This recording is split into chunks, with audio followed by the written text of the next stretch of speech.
നമസ്കാരം, ഏവർക്കും ഭക്തമാനസം ചാനലിലേക്ക് വീണ്ടും സ്വാഗതം.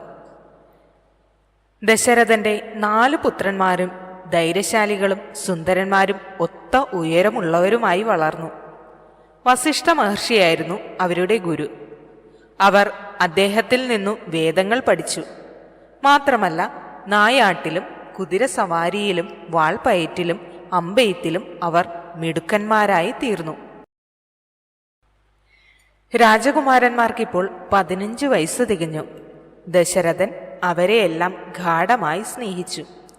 എങ്കിലും രാമൻ അദ്ദേഹത്തിന് ഏറ്റവും പ്രിയപ്പെട്ട പുത്രനായിരുന്നു. രാമനും ലക്ഷ്മണനും വേർപിരിയാത്ത ചങ്ങാതിമാരായിരുന്നു. അതുപോലെ ഭരതനും ശത്രുഘ്നനും എപ്പോഴും ഒരുമിച്ചുണ്ടാകും. ഒരു ദിവസം വിശ്വാമിത്ര മഹർഷി അയോധ്യയിൽ വന്നു. മഹർഷി തന്റെ അതിഥിയായതിൽ ദശരഥന് അതിയായ സന്തോഷം തോന്നി. സിംഹാസനത്തിൽ നിന്ന് ഇറങ്ങി വന്ന് അദ്ദേഹം വിശ്വാമിത്രനെ വളരെ ബഹുമാനത്തോടെ സ്വീകരിച്ചു. ദശരഥൻ പറഞ്ഞു, അങ്ങയുടെ സന്ദർശനം കൊണ്ട് ഞാൻ അനുഗ്രഹീതനായിരിക്കുന്നു. രാജാവ് എന്ന നിലയിൽ അങ്ങയ്ക്ക് ഞാൻ എന്തെങ്കിലും ചെയ്തു തരേണ്ടതുണ്ടോ?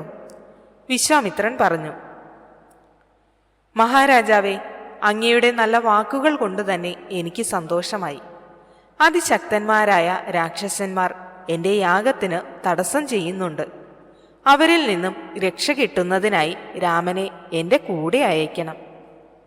വിശ്വാമിത്രന്റെ വാക്കുകൾ കേട്ട് ദശരഥൻ ഞെട്ടി.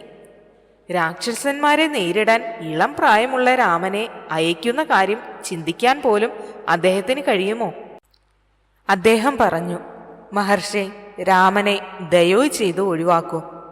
എല്ലാ സൈന്യങ്ങളോടും കൂടി ഞാൻ അങ്ങയുടെ കൂടെ വരാം. രാക്ഷസന്മാരെ കൊല്ലാം. രാമന് ഇതിനുള്ള പ്രായമായിട്ടില്ല.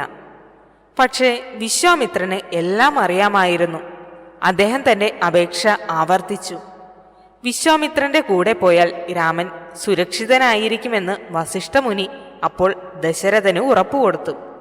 അവസാനം വിശ്വാമിത്രന്റെ കൂടെ രാമനെ അയക്കാൻ ദശരഥൻ സമ്മതിച്ചു.